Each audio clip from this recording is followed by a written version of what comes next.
Eto na po mga kada, mabubuo na po ang cast ng ating pelikula dahil last week, ang topic po natin ay main character syndrome.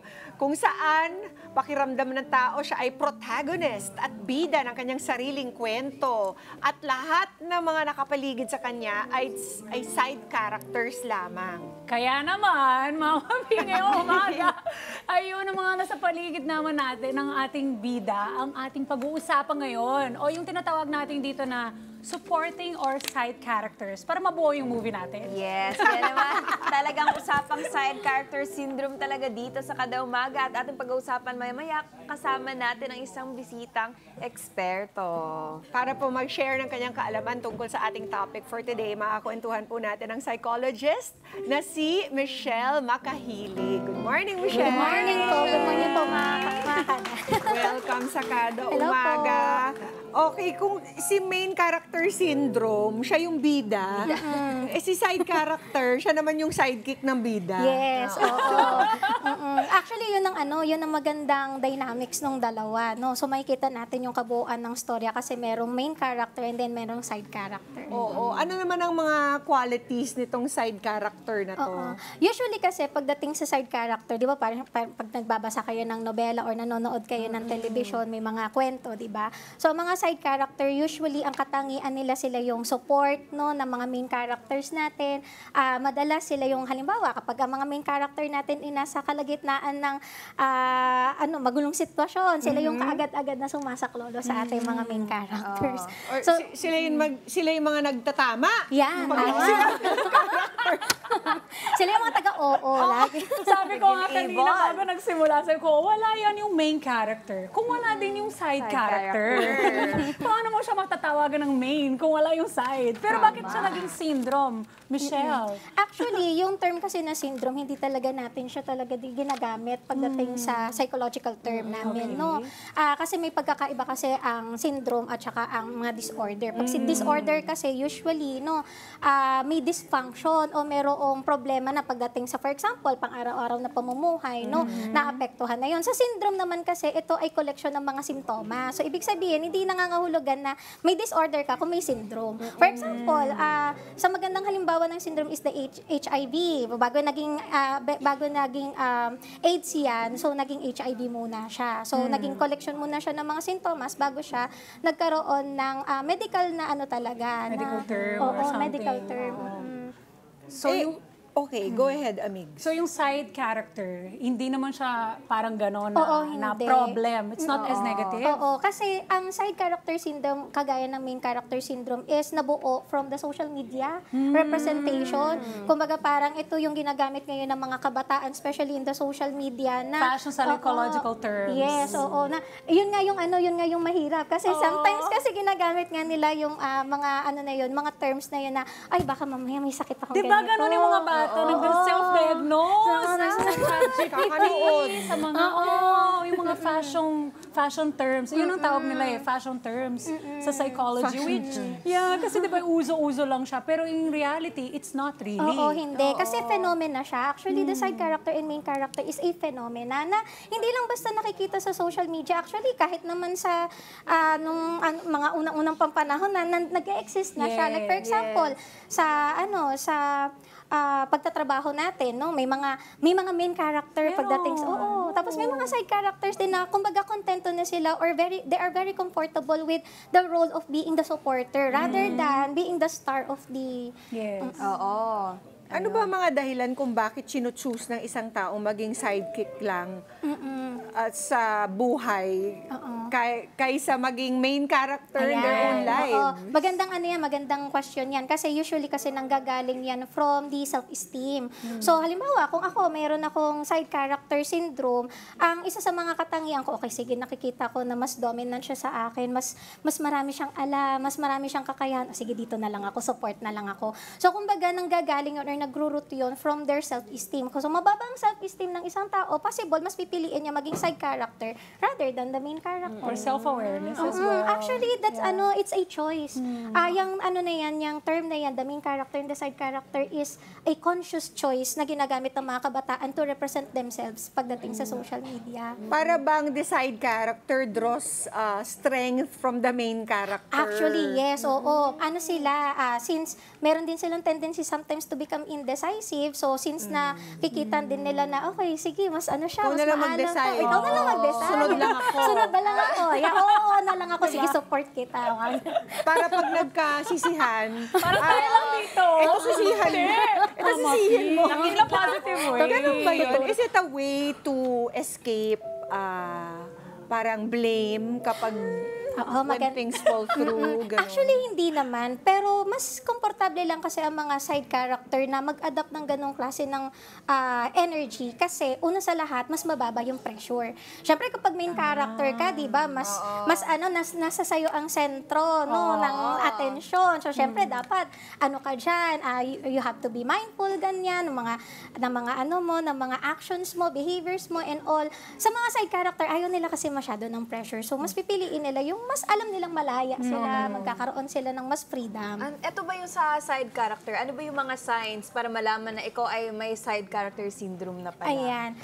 Usually sa side character syndrome, ano kasi yan balik tayo sa sa konsepto ni Carl Jung, pagdating sa archetypes. Ang mga side character syndrome kasi, or mga taong merong side character energy, meron silang katangian or traits ng isang caregiver. So pag sinabi natin caregiver, usually ang mga katangian nila, sila yung empathetic, sympathetic, sila yung taga-support, selfless, kumbaga. Kumbaga mas pipiliin nila yung sarili nila rather than na, kumbaga magpabida-bida dyan sa gitna. So yung halimbawa, di ba, sa work, alam naman natin, kasi it's really like that. Like, some people will be appointed as what their strength is. Yes. And some other people, it's either lack of opportunity or they are on their step to becoming a main character in their own life, di ba? Pero pagdating sa mga ibang bagay, like personal life, how do you tell us, halimbawa, sa isang pamilya, may isang main character. yan. Bakit po siya di ba? Saan nagsisimula? Kasi sa trabaho, alam naman natin, like dito, di ba? We have Mama P as our main character. Yes. We play a role here as a side character, supporting her, drawing strength from her strength, but also giving her strength by helping her out para hindi ganun ka-pressure. So, maganda yung mga, may positive, may negative, of course. Pagdating, Michelle, pagdating sa isang pamilya, how do you raise a child in a way that kahit magiging side character siya, ang goal niya sa buhay ay maging main character? Ayan. Actually, magandang point yan. Kasi dyan papasok ang malaking role ng mga parents when it comes to the upbringing of their child, mga children nila. Dyan papasok yung pagkakaroon nila ng tinatawag natin na positive regard, pagbigay nila ng unconditional positive regard to their children. Kasi hindi naman kasi maghahanap ang mga main character and side character, actually both, may issues kasi sila when it comes to self-worth. So, hinahanap nila yung worth nila outside of their territory. So, kung hindi nila yun makita, siyempre, sa bahay pa lang, kung hindi nila makita yung worth nila na binibigay ng kanilang parents or ng kanilang guardian, so, may possibility talaga na hanapin nila yun outside. So, ganun ang nangyayari. So, doon maganda ang ipasok ang role ng mga parents na dapat ibigay nila sa mga anak nila, yung tinatawag natin na, kumbaga, positive regard na walang hinihinging kondisyon. Na, kunwari sa mga bata ngayon, lalo na't marami mga kabataan ngayon ang very mindful sa kanilang mga grades. Ayan, di ba? Siyempre, gusto nila sila yung maging top 1, number 1, ganyan. Nanggagaling kasi yun from the thinking ng mga kabataan na pag hindi kasi ako naging number 1, hindi nila ako tatanggapin, hindi nila ako magugustuhan, hindi nila ako love, tipong ganyan. I see. Interesting, no? Kasi merong good and bad side to being a side character. What are the good parts of this? Oo. Ang magandang part naman sa pagiging side character, kumbaga natututunan mo sa sarili mo na hindi mo kailangan na palaging nasa center of attention. Kumbaga, magkakaroon ka ng contentment na, okay, ito yung role. Kumbaga, di ba, sabi nga sa isang pelikula, may kanya-kanya tayong role. Maliit man o malaki, Correct. lahat yun important. Yes. So, There are no small parts, only, Yes. ano daw yun? Please continue. Please Google. Oo, ayan. So, kumbaga natuturuan tayo ng side character energy na pahalagahan yung mga roles kahit mga maliliit lang. Kasi lahat yan may contribution. Correct. Ang negative lang sa pagkakaroon ng side character, lalo na pagka in-internalized mo na siya. Pag sinabi natin internalize, ano yan eh? Kasi sabi nga natin, representation. So, meaning to say, ito yung gusto mong ipahayag na uri ng image sa labas. So, kapag halimbawa, in-internalize mo na yan, doon magkakaroon tayo ng problema. Like, for example, pwede tayo maging people pleaser. Yan, no? Instead na magkakaroon tayo ng sarili nating disposition or goal sa sarili natin, mas pipiliin pa natin na i-base na lang yun sa kung sino yung mas may maalam, ganyan. Tsaka siguro, go ahead, V. Paano ba may iwasan or malalaman mo na nagiging negatibo na yung epekto sa mental health mo or sa sarili mo ang pagiging sidekick mo? Ayan.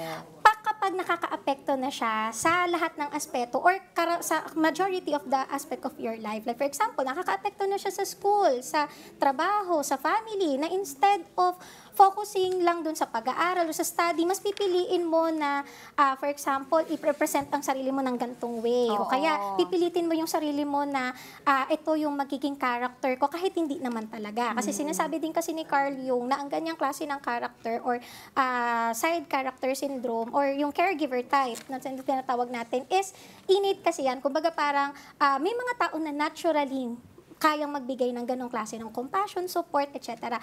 Ngayon, kung pipilit mo yan sa sarili mo, kung wala ka namang ganong klase, possible na magkaroon ka ng mas mataas na stress. Sinasabi din kasi sa mga pag-aaral, no, sa gantong klase ng phenomena, na ang mga taong nakakaranas ng side character syndrome, kapag mas mataas ang side character syndrome na pinapakita nila, mas mataas ang stress. Ibig sabihin nun, may positive correlation. Kung positive correlated yon, so ibig sabihin nun, pag tumataas yung side character syndrome na pinapakita ko, mas mataas yung stress level na nararanasan ko. Parang halimbawa sa aming mga professionals, no, lalo na sa linya ng trabaho namin, the more na we give compassion, or nauubos kami. So, nai-stress talaga kami. So, yun doon papasok yung compassion fatigue. Ayun. Okay, sabi ng mga kada viewers namin, kami naman ang may tanong. Yes. Yan, Mama P. Okay, puntahan natin ang unang kada viewer natin. Ang sabi niya ay, nung nabasa ko ang side character syndrome, bigla akong naisip na ganun ang ugali ko. Ayan na. Binigyan kasi natin ng label. Naisip niya tuloy na may ganito siya. Yung tipong kontento na wala sa limelight at nasa tabi lang para sumuporta sa lahat ng ginagawa ng mga taong mahahalaga sa akin. Pero minsan, pakiramdam ko parang wala akong sariling buhay. Ayan. Ano ba ang pwede kong gawin para magkaroon naman ng sariling buhay at hindi lang forever sidekick? Oo. Doon papasok yung kailangan kasi, di ba tayo as individuals, kailangan din nating magkaroon sometimes ng self-reflection na hindi tayo palaging nakabase lang sa kung ano yung sinasabi ng mga tao sa paligid natin. No? Like for example, kailangan siguro ang isang individual ay kailangan merong regular na reflection sarili niya. Ano ba yung gusto kong gawin sa buhay?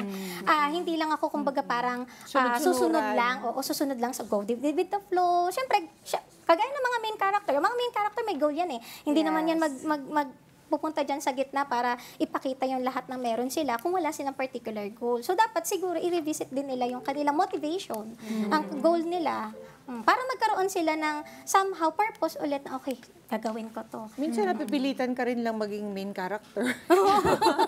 Oo. Tama, totoo naman. Oo. Kasi sa maniwala kayo at sa hindi, when I was younger, nung nasa high school kami, sidekick pala ako. Sidekick ako ng dalawa kong best friend. Kasi ang lakas ng mga personality nila. Yan, actually yan. Yun yung isang magandang halimbawa. Pag mas mataas kasi o malakas yung personality ng mga tao nasa paligid mo, at nakikita mo na, okay, wait lang, hindi ko kayang sabayan yan. Magsa-side character ka. So, nagkakaroon sometimes ng shifting. Ngayon, pag puro naman kayo side character dyan, no, may tendency din naman na mag-emerge ka. May isang angat kasi, okay, ito na yung pagkakataon ko to somehow somehow, ipakita kung ano yung kaya ko na gawin. So, iyon. Pero Michelle, alam mo, ayan, may patunay na hindi forever ang pagiging sidekick. Yeah. Kasi na-imbibe ko yun sa kanila. Yung pagiging main character, natutunan ko sa kanila. Diba? So, it's good. It's a good confidence boost also. Kung na dumikit ka sa isang may main character para mahawa ka dun sa leadership qualities nila, dun sa confidence na binibigay nila rin sa'yo. Very supportive kasi yung dalawang kong kaibigang yun eh. Okay, next. Next naman, may isa pang kada viewer nating Michelle na may tanong. Sabi niya, pakiramdam ko po ay may side character syndrome po ako. Pero ang hindi ko magets ay kung ako ba ay support or kontra sa iba. Minsan kasi, sasabihan nila kung kontrabida ka talaga sa buhay ko, ganon. Pero may iba naman, nagpapasalamat sa akin dahil very supportive ko raw sa mga decision nila in life. Ano po talaga ako? Ayan. They're just you. Ito kasi yun, depende kasi yun sa kung paano nila na-perceive yung comment. Like for example, subjective ba yun o objective? Kasi kung halimbawa, sinobjective nila yun at inano nila yan sa sarili na ano pala, hindi pala maganda tong ginagawa ko. So, yun, bababa na naman ang self-esteem ng mga yan. So, mas lalo silang mag-a-assume ng role na, okay, dito na lang ako sa side. Pero, kapag maganda naman yung nakukuha nila na, for example, comments, no? Or sabihin na natin, tinake nila yun as objective, na hindi subjective ang dating, no? Mas magiging motivation nila to rather than maging reason na mas lalo silang Maging side. maging side.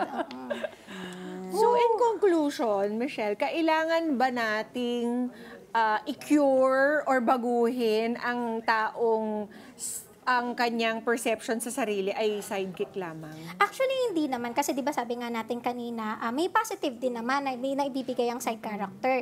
Just that kailangan, nasa middle ka palagi or balance lang, no? Kailangan magkaroon ka din ng self-awareness. Kailan na ba sumusobra yung pagiging side character ko? Nagiging mabuti ba to para sa akin? Nagkakaroon pa ba ako ng direksyon? Yung sarili kong Sariling gusto. pananagutan. Yeah, yun. So, kailangan may ganun kang klase ng awareness din kahit. Naku, kaya nilang sumalungat. Yung kay main character. Di ba nagkakaroon minsan ng ganong tendency ang mga side character na sumalungat, lalo na pag nakikita nila na kailangan may change. So, yung mga side character, pwede rin nating sabihin na yung mga, halimbawa, mga ate. Diba? Side character sila doon sa mga bunso. Yes. Kasi sumasalo din sila for the parents who is the main character. Yes. Diba? And pwede rin sila maging main character din sa sarili nila. Kasi lahat naman tayo, pwede namang maging main character talaga. It's just You that can be a main character to someone. Kung paano natin yung pinaperceive or paano natin siya ipinapakita. Yan, ang ganda nun. Kaya thank you, Michelle. Sa mga Thank gusto you. pa po maging main character dyan. O yung mga self-diagnose as side character, saan kanilang hahanapin? Ayan. So, pwede nyo po akong mabisita sa akin pong official Facebook account po, Michelle Makahilig po. Ayan. And you can also contact me po through Solana Psychological Services. Ayan. Actually, may 4 clinics po ako, pero siya lang. Wow! Nice one! Thank you so much, Michelle. Thank you po. Mga kada, sa dami ng nangyayari sa mundo at sa ating kapagiliran, normal lang po na minsan nararamdaman natin na extra lang po tayo. Pero tandaan mga kada, kahit maliit ang role na hawak mo ngayon, lahat ng character may kontribusyon sa buong kwento ng mundo. Ayan. Mapa-sidekick ka man o pa-main character, lahat po tayo mahalaga ang role na ginagampanan. Kaya wag po tayong mag-alinlangan or ma-insecure, di ba? At tingnan natin kung ano mapupulot nating kapaki-pakinabang sa bawat tao na makasalamuha natin. Let's get together. Sunday 25. Sunday 25.